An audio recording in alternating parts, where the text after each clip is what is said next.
Hello everyone, and welcome to my first video on YouTube, and it is for the channel CallmeNakomi. I am a fan of the Wheel of Time series, and so I decided to basically make a channel about the series.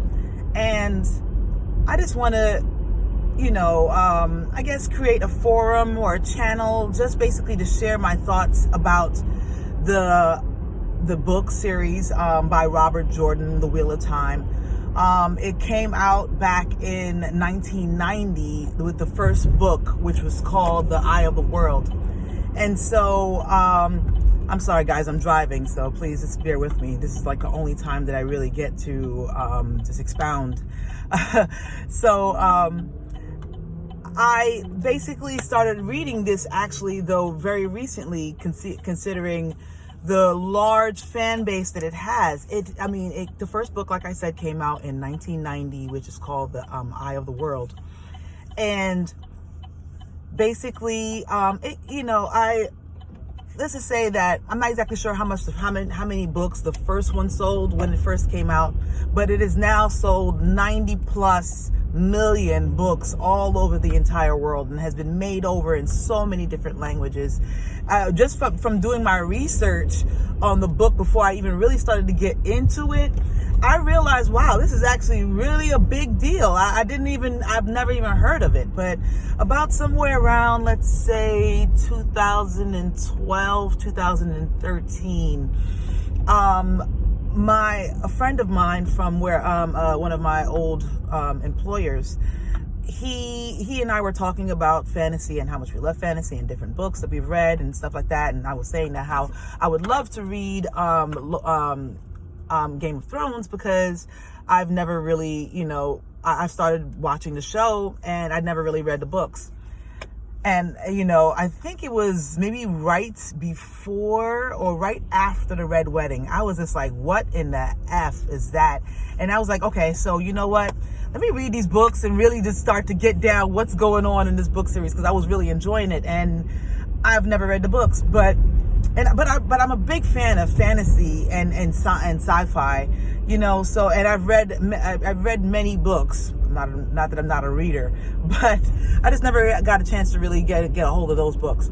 So my friend, out of nowhere, he was just like, well, do you have a computer or a hard drive or whatever? And I was just like, of course. And so he was just like, bring your external hard drive to work. I'm gonna give you the audiobooks for the entire Ice and Fire series, on audiobook. And I was like, really? I was like, oh, that's what's up. I was like, that's awesome. Thank you. And so I got it there, and I was getting that. And while we were done, it zipped over real quick. And so when we were done, he was just like, hey, I'm going to also get you he's just like, if you like fantasy, if you like things like the Lord of the Rings and stuff like that, and Game of Thrones, you'll love the Wheel of Time series. And I was like, okay. And he was just like, it's like 14 books long. It even has a prequel. I have all of them, and yeah, you're here, you're ready. And he gave me that. He gave me a couple of other books basically that he had. Funny enough, he gave me the Brandon Sanderson, Mistborn, series too. And so I basically, I might have maybe finished listening to a bunch of stuff, and then before I started reading that, but I don't think I took too long before I started to read the Wheel of Time series, because I remember back when I was working many years ago at another employer, with my a close friend of mine. Basically, he recommended another book to me, Swan Song. I can't remember the name of the author, but I put that down for a minute because I think I was in the middle of reading Stephen King's It, and I finished that and then maybe picked up something else, probably by Octavia Butler, and then name drop. Sorry, my bad. That was yeah. So anyway, basically, I finally picked up this book. I was like, all right, let me read it. All right, it is amazing. So I would love to see it anyway. So I basically told myself, okay, whenever next time a friend of mine recommends a book, I need to read it and not just basically put it to the side and act like it ain't nothing. So he gave me everything, including the prequel. And then I decided, you know what? I got the prequel. Let me go ahead and just watch the prequel. It might add a little bit extra flavor to the, to the first book. So I listened to the prequel, listened. And mind you also, I love to read, but at the same time, it is very hard when you are commuting and you actually have to drive. So you have to pay attention, and you're not just basically sitting on a bus or something like that, or on a train. An audiobook really comes in handy. And I've become a huge fan of this book and many other books because of the fact that I've had the chance of listening to audiobooks. So to all those people who feel some type of way about basically people reading audiobooks and they, whatever. Anyway,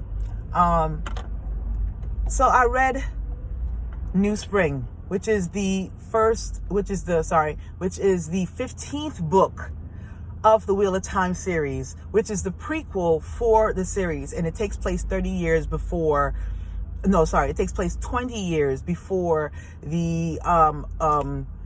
real timeline of the series starts. And it was great. It was not, amazing, but at the same time, by the end of it, it was like, a nice big bam at the end, basically. And, it gave you so much great exposition before I read Eye of the World that basically it just raised it to a whole nother level, and Brandon Sanderson, he's the person who basically finished the books. He did a great job on it. Now I'll get back to him in a little bit, but let me tell you a little bit about whatever little I do know about Robert Jordan. I'm not like, a great historian of he and his, works, but I have listened to this book at least 15 plus times. And I've started reading it, started listening to it around 2012, like I said, maybe 2013 more so. I know it was right before my daughter was born. So basically, it was around 2013, let's just say that, basically. But between now and 2020, wow, it's been 7 years that I've been listening to this book series over and over and over.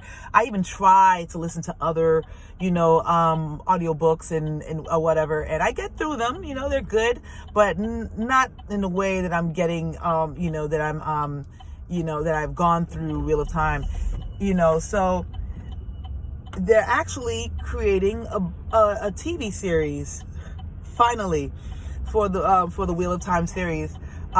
It's going to be out on Amazon Prime, and so basically and Amazon throws money at shows. So and they from casting people that they've cast and directors that they've cast, it basically really seems like it's going to be a really great show.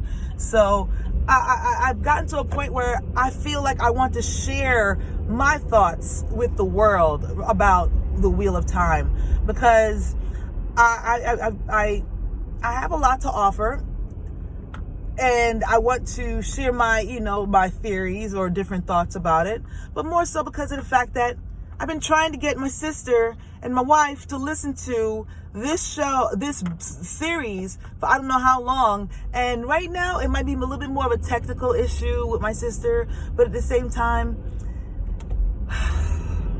they just won't make, they just haven't gotten to yet. So I'm trying to share whatever I can with the world. And hopefully one day they will catch it before the series really is out. And I just want them to share the joy that I've gotten out of this series. I read it over and over, and I catch something new every single time I read it, and I'll have my favorite characters, and I feel like the great villains and the great minds that worked throughout this whole entire show. I mean, this entire series. Robert Jordan was a genius. He built an entire world. Like, I'm talking about, like, you think that some great sci-fi people have built worlds like Lucas and the Star Trek world. I'm sorry, right now I can't exactly remember the name. Sometimes my memory is not great. But basically this world is so big that I have heard several spin-offs that are feasibly would be just as entertaining as, if not more so, than a prequel for the Song of Ice and Fire series that just ended on HBO.